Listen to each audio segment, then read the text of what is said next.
So a beginning of ending the confusion would be to review what Our Lady said at Fatima, begin to implement it. You'd receive graces. You'd be able to tell the difference between truth and error, and you wouldn't be confused. What is the message of Our Lady? Number one, she said, pray the rosary every day. If you pray the rosary, the war will end and there will be peace. You remember when the rosary used to be preached in the schools? You remember when the nuns used to wear rosaries on their habits? Now they don't even wear habits. One of the very first things that disappeared from the habits of the religious, rosaries. Kids aren't taught about the rosary today in most instances in schools. Priests today, many of them mock the rosary, make fun of it. And yet the rosary was given to us by God through Mary as a spiritual weapon. St. Dominic said, one day through the rosary and the brown scapular, the world will be saved. So we're suggesting that you begin and bringing about an end to your confusion by kneeling down every day before a statue or picture of our Blessed Mother, taking your rosary in your hand and praying that rosary. Not racing through it in 5 minutes. Say the words slowly, meditate on the words, think of the mysteries of the rosary, and do it as a family. What's happening to the young people today as they go off into their schools today and get brainwashed, in most of the schools, brainwashed. They can't pray in school, but they can be taught by some atheist. Or they can be told by someone that their relatives were baboons centuries ago and they all of a sudden evolved into men. We live in a terrible age, especially for the little children. If the parents don't teach the children the truth at home, they won't know the truth because they're not being taught in school. We pray every day that the school system will crumble in this country. Then maybe the kids will have a chance. I've talked to thousands of young people, teenagers and kids that go to public school or modern Catholic schools, and it's the same garbage. It's the exception it's not on dope. It's the exception it's not involved in sex. They're being told these things are normal. Again, a beginning would be the rosary. Make your children pray. You don't ask the little 4-year-old if he or she wants to pray. You make him pray. You teach him how to pray. Secondly, our Blessed Mother said, my son wishes to establish in the world devotion to my Immaculate Heart. Why should we honor the Blessed Virgin Mary? Because she's our mother. And God wants us to honor her. One of the easiest ways to prove that these new religions cropping up are satanic, whether they use a Bible or not to prove their point, is what they have to say about the Blessed Mother, most of them. We run across these individuals continually. Nothing in the Bible about the Blessed Virgin Mary. Don't have to have any devotion to Mary. There's only one mediator between God and man. They go on and on and on with their biblical quotations. Do they actually think they're going to be rewarded by Christ for mocking his mother?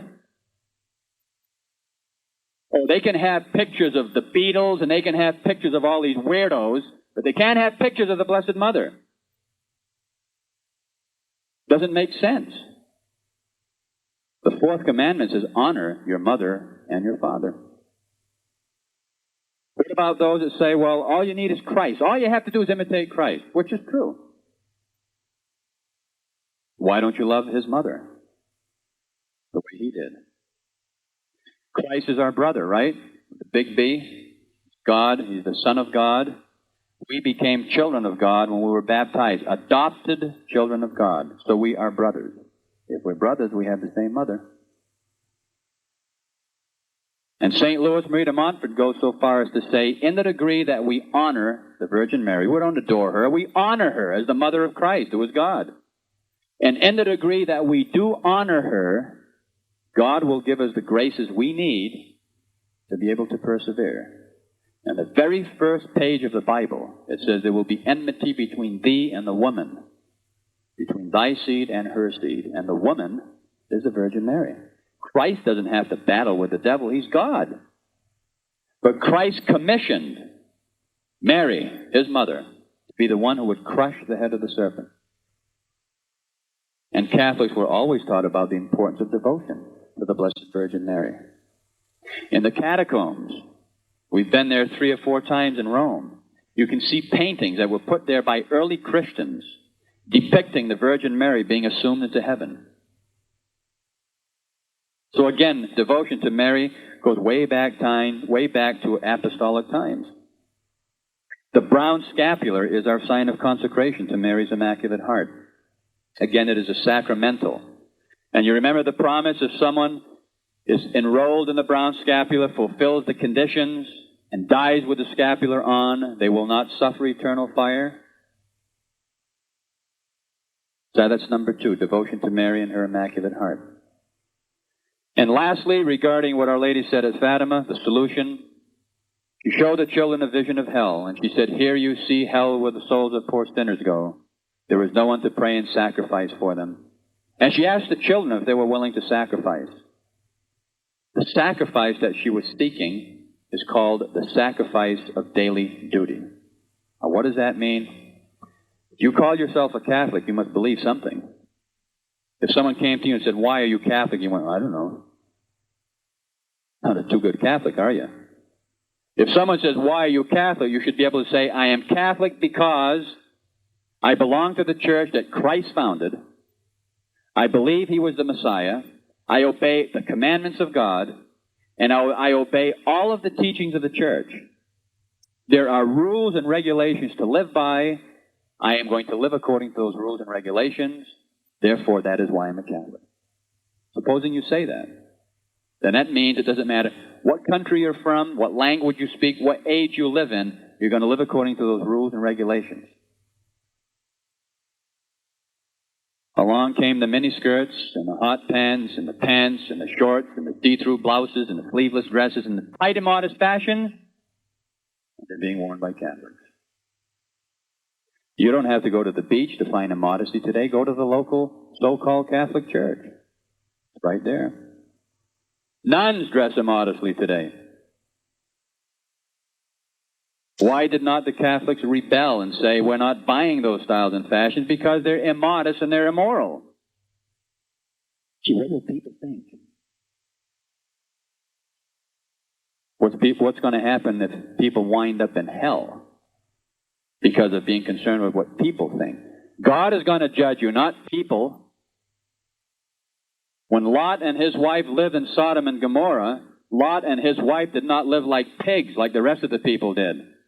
The rest of the people were destroyed, and Lot and his wife were rescued. When Noah was alive and was living a life pleasing to God, and God told him to build an ark because he was going to destroy everyone else, Noah was not concerned with the way people lived. He obeyed God and built his ark. And when 8 people were floating on the ark, everyone else drowned. Because again, Noah was concerned with God's will, not people's will. And there's so many people today that worry about what other people think about them. Do you have the courage to live your daily duty as a Catholic? There's a Catholic way to think, a Catholic way to speak, a Catholic way to dress, a Catholic way to act. And if everyone thinks you're weird, that's their problem, not yours. Because again, God is going to judge you, not people. You wonder why today there is so much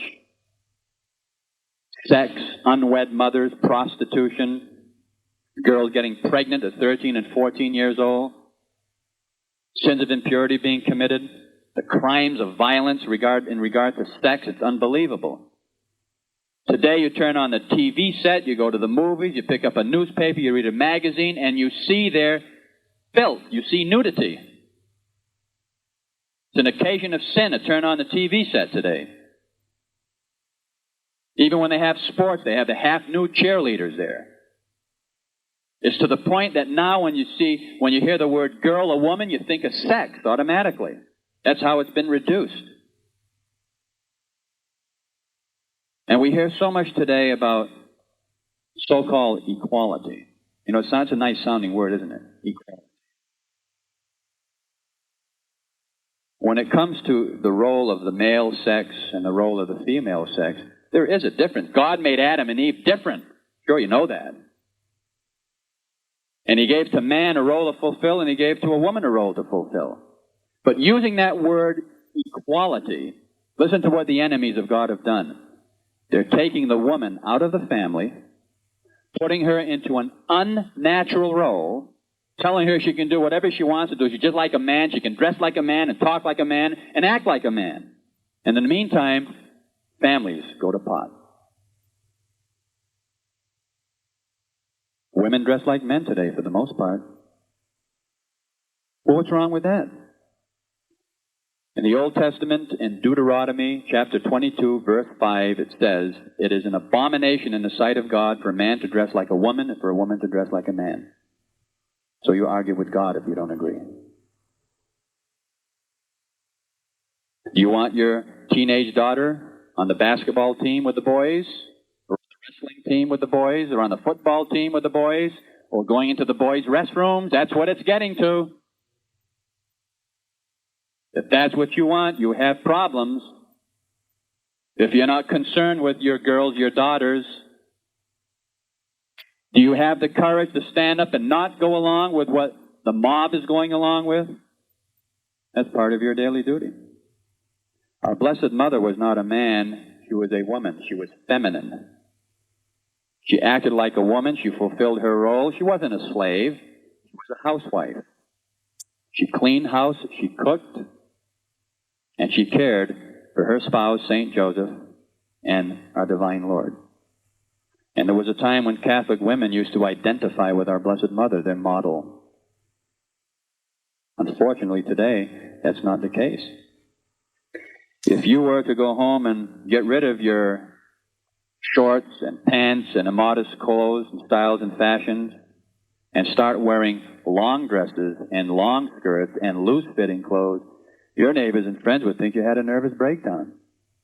What in the heck is she doing anyway? How come she dresses that way? You know, you can walk around nude, no one says anything. But you cover yourself and you stand out like a sore thumb. I remember when one woman asked that of one of our friends that was at the lecture, and the one that was dressed modestly says, "I want to. What business is it of yours? You don't like the way I dress? Don't look." Would you rather walk around half nude and be an occasion of sin to every man that passes by and have to stand before God and answer for being an occasion of sin? These are just a few things we're mentioning. But why don't Catholics dress like Catholics today? Because again, I think they're too concerned with what people think. You could go through every single phase of society and everything you do, especially your entertainment. Again, the TV, the movies, the bars, topless bars, X-rated movies. In every major city, there's one or two places with X's all over the adult movies. Go in and damn your soul by looking at those movies. In a lot of the cities, the motels, they advertise, we have X-rated movies now in the motel room. So go to the motel room and damn your soul. Remember, we're supposed to be trying to save our immortal souls. And the devil is having a heyday today, convincing people to get wrapped up in filth and pleasure and sex and avoiding doing that which is necessary to save one's soul. You know what it says in the Bible regarding salvation? The gate is narrow, and few there are that enter therein. Those aren't my words. Those are the words of Jesus Christ, the Son of God. The gate is narrow, and few there are that enter therein. And the reason he had to say those words is because he knew that, unfortunately, most people would not do what is necessary to save their souls. They're too busy doing other stuff. And that's right. They're too busy doing the wrong thing. If someone prays a little bit, their friends probably call them fanatics. You could sit home on a weekend and watch 10 football games. No problem. People won't think you're weird. You're normal. Everyone else is. Like sports today has become a god. We were just in a place where a mother had to race her son, who's about 10 years old, to the basketball game and pick him up and down and race him to the place where there's a hockey game. running around like maniacs trying to get their little kids who can barely walk, get all involved in sports, and they don't have time to pray. I wonder how many of those children are going to be side by side with their parents in hell, cursing them for all eternity for not having loved them enough to teach them how to save their souls. Too interested again in glory. Read the lives of the saints. Read the life of Christ. It's all laid out there in the Bible. Christ was not very popular with the world. But today Christianity has become some kind of a popularity contest. You know, there used to be a time when non-Catholics hated Catholics. I've heard many non-Catholics say, gee, isn't it nice the way the Catholic Church is finally waking up, coming around to our way of thinking? I don't think it's nice. It's a tragedy.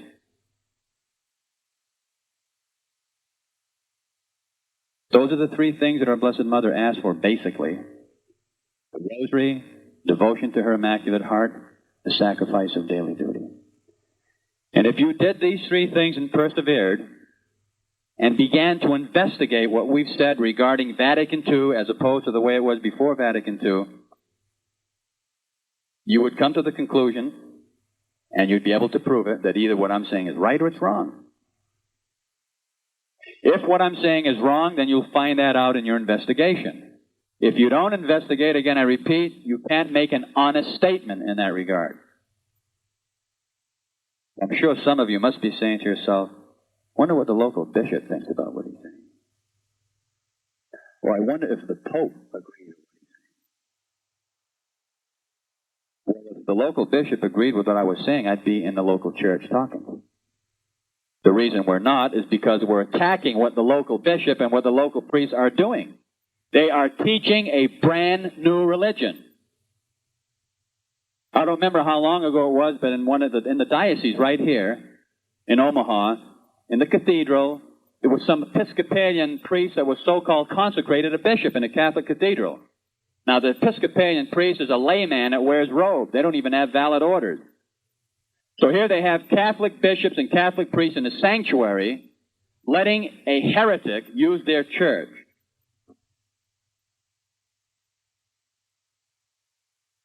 What about the Pope? What does he think about what we're doing? As a Catholic, I believe that Christ instituted the papacy, that St. Peter was the first pope, and that popes are infallible. When a pope preaches, or teaches, rather, I should say, to the universal church on matters of faith and morals, he cannot teach error. It has never happened, and it never will happen, it cannot happen, that a pope in the Catholic Church ever teaches error and leads people into heresy. That's the uniqueness of the Catholic Church. In the other churches, every once in a while they have a vote, you know? And if the majority believe that which was wrong becomes right, then it becomes right. But again, in the Catholic Church, that's not the case. We have had bad popes in the Catholic Church, and the term bad pope is used to define an individual who was a true pope, but who was immoral. There have been popes who have lived sinful public lives, have had illegitimate children. And this is a tragedy and it's a scandal. But in spite of the fact they were bad popes, they never preached or taught to the universal church error and heresy. They can't. Now, a pope does have the power to loosen and to bind, as it says in the Bible. When Christ gave to St. Peter the keys of the kingdom of heaven, he said, what you bind on earth will be bound in heaven. What you loosen on earth will be loosed in heaven. And that means that the Pope has a right and he has the authority, he has the power to make laws. Eating meat on Friday, not eating meat on Friday, the fast before communion from midnight on, or 3-hour fast, establishing holy days, all of the canon laws that must be obeyed by the priests or by the bishops. The Pope has the right to do this. And when he dies, another Pope can change it. But again, remember, there is a difference between that and the truth, that which is basic, intrinsic truth. A pope can't change the truth. Rather, a pope condemns error, explains the truth, defends the truth. A pope can't destroy the sacrament. He must safeguard the sacrament. Now, I remember explaining this when Paul VI was alive to some man who asked me about what Paul VI thought about what we were doing. And when I explained it, his comment was, if popes can't teach heresy, how come this one is?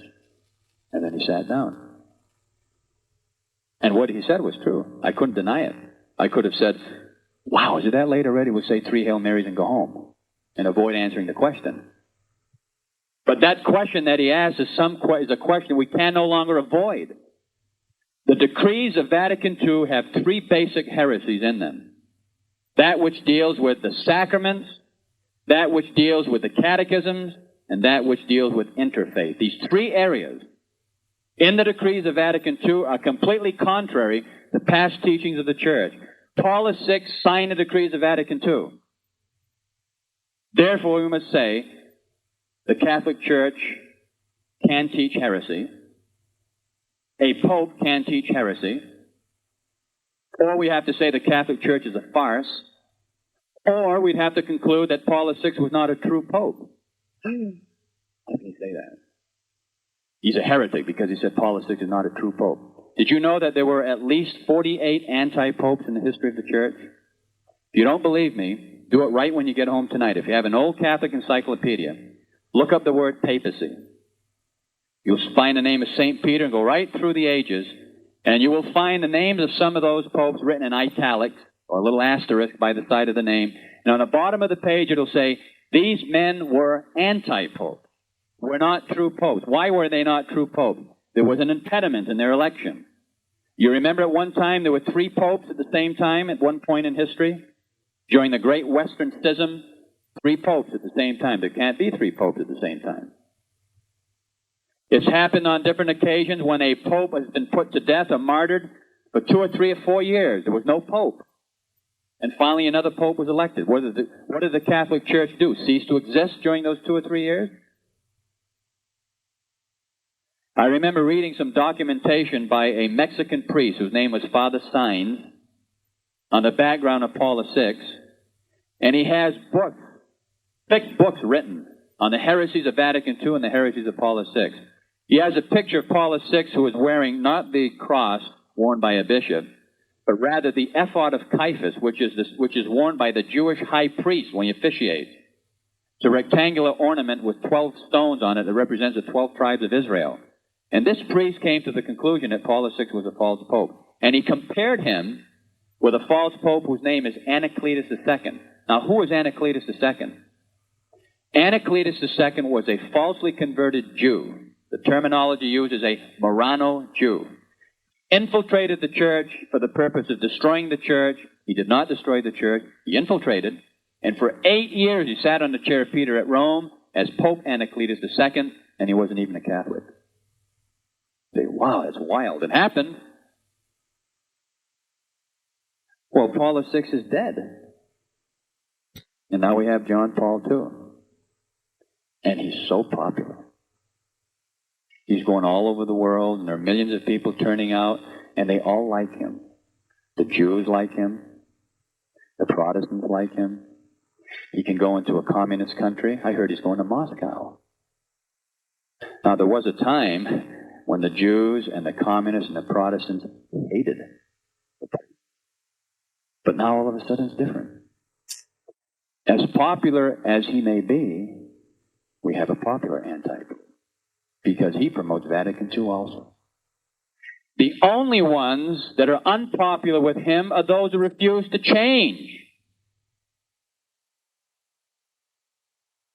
I wonder what would happen if St. Francis of Assisi or St. John Vianney or Christ himself, if they appeared on the earth today and preached as they did when they were alive.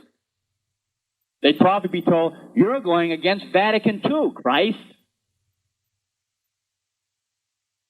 Because Christ would not preach what's coming out of Vatican II. If Christ were alive today, he'd be re-crucified. He wasn't a social reformer, he was the Redeemer. And again, I know some of these things are extremely difficult for people to grasp. But as difficult as they may be, again, I repeat, that doesn't mean that they're not true. If any of you have read the newspapers recently, the Time magazine, or Look magazine, I'm sure you've been made aware of the fact that in South America, the Maryknoll missionaries, both priests and nuns, and other orders of priests, have been actually fighting side by side with communist guerrillas trying to overthrow anti-communist governments. I have pictures in my bulletins of priests that are now in places of power in communist countries. The scandal of our age. The forces of anti-God are not going to destroy the buildings that are owned by those who call themselves Catholics today. They're going to use those buildings for their own advantage. And again, today, the priesthood, the priests are talking like social reformers instead of talking like men who are supposed to be imitating Christ and talking about prayer and penance and sacrifice and reparation for sin and devotion to the Sacred Heart and the Rosary and the brown scapula and our Blessed Mother. That stuff is out. And now it's all this social reformation. So you have a choice, a decision to make tonight. And unfortunately, this is the way it's been by experience. Most people choose to ignore the things we've said. The response is very, very small.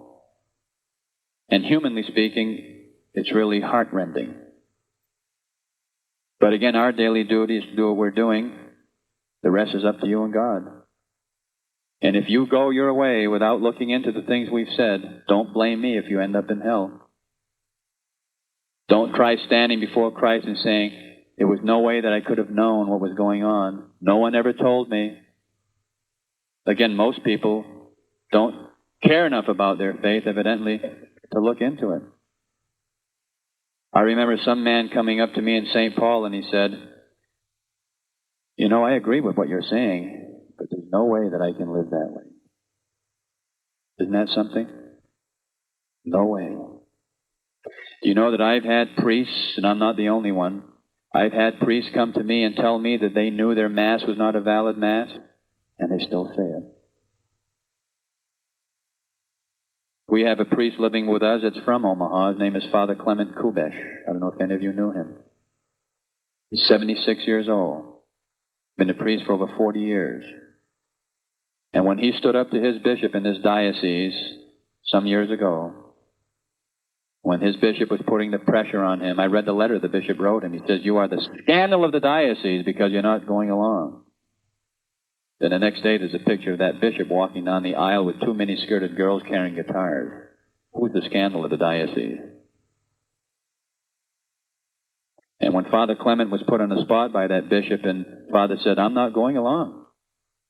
He said, if you don't go along, I'm going to throw you out. He says, well, that's your business. I am not going along. And the bishop told him to go pray over it. So he did. He came back and the bishop said, you made a decision? He says, that's right. I've decided to stay Catholic. I'm not going along with Vatican II. You know what happened to him? His pension was taken away, and he was just dropped like a hot potato. He decided to stand up for the truth, one amongst hundreds here in this diocese. Father Clement had an old priest friend that used to come to his house and weep every night because of what was going on. And in spite of the fact that man wept, he went right along also. It's really a tragedy. Instead of your priests and your bishops teaching you the truth, they are teaching you error. And that's why you're confused. I'm not telling you not to go to Mass. I'm telling you you don't have a Mass to go to. There's a difference. I'm not telling you to disobey the Pope. I'm telling you you don't have a Pope to obey. Our Lady said Rome will lose the faith and become the seat of Antichrist, and that's exactly what's happened. All of this error is coming out of the Vatican, out of the Chancery Office, and out of the pulpits. And that's why you're confused. And if you don't think we live in serious times, we have to go around like criminals, carrying our suitcases with Mass things in it, and say Mass in people's homes. Because if we go in the local church and say Mass, and they find out what we're doing, they'll throw us out physically. As a matter of fact, it's impossible to say Mass in most of those places because they don't have the book, they don't have altars, they have Protestant churches instead. Our Lady said, in the end, my Immaculate Heart will triumph. I believe that. How is it going to end? Nuclear war?